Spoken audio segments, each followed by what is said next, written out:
Hillary Clinton and Donald Trump are not the only ones on the ballot on Tuesday. Don't forget about Libertarian candidate Gary Johnson, who could still play a big role in this race. While national polls still have him in the low single digits, he's got 5 or 6 points in places like New Hampshire, Ohio, Arizona, and Michigan.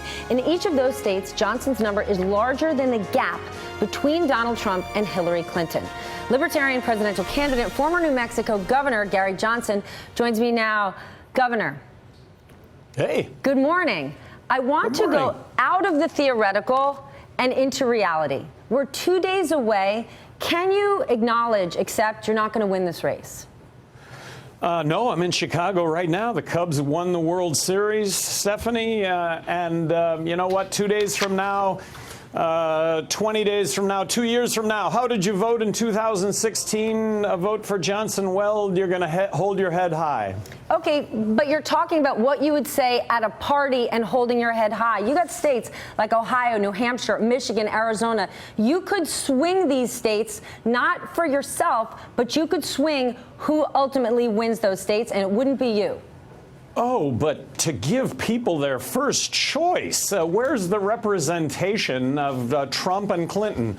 Representation Johnson Weld, you know, fiscally conservative, socially inclusive, really skeptical when it comes to our military interventions and free trade. That's a big difference between the two of them. So it's important to give people their first choice. We're leading among active military personnel. Doesn't that speak volumes? And here we are in Chicago. Chicago Tribune endorsed us, as did 7 other newspapers, major newspapers, that said, hey, these guys might not win, but on the basis of principle, on the basis of experience, this is the choice. Principle, theory, experience, these are all very important. But something else that's important is your running mate, Bill Weld. Hold on. Is your running mate, Bill Weld.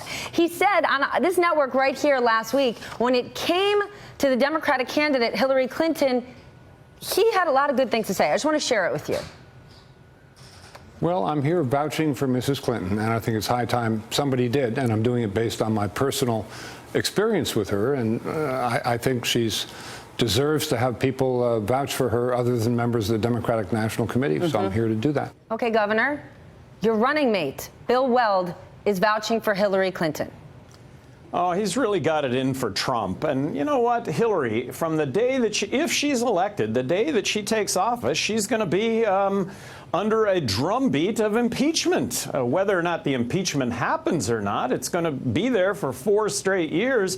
And I got to say, all this WikiLeaks stuff, all this stuff about her saying one thing to Wall Street and another thing to Main Street, hey, when it comes to either one of them. Okay, Gary, then would you be upset if Hillary Clinton won? I'd be upset. I'm upset if either one of them win, and that's why I'm in the race. I'm going to give people a first choice.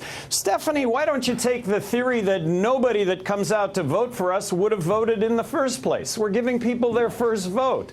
I'm going to stick with that one, and you know what? I'm going to feel good about my impact on this, actually being the principled candidate in this race. Governor, you pointed it out earlier. We're the only candidates on the ballot in all 50 states. I want you to feel good. My fear for you is you're not going to feel good on Wednesday morning. Believe me. You're the one that may feel a little ill over the fact that somehow you're pressing the principled guy in this whole race.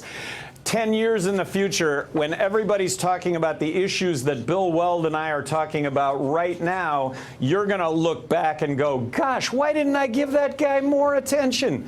Governor, Stephanie, Governor, I'll pray for you. I'll pray for you. I'm not asking you to pray for me. I am asking then, why didn't you take a more aggressive stance earlier in the campaign? This could have been the moment, a real change election. And if you're going to talk about Hillary Clinton and WikiLeaks and go there now on Twitter, why didn't you do it 6 months ago when it could have made a difference?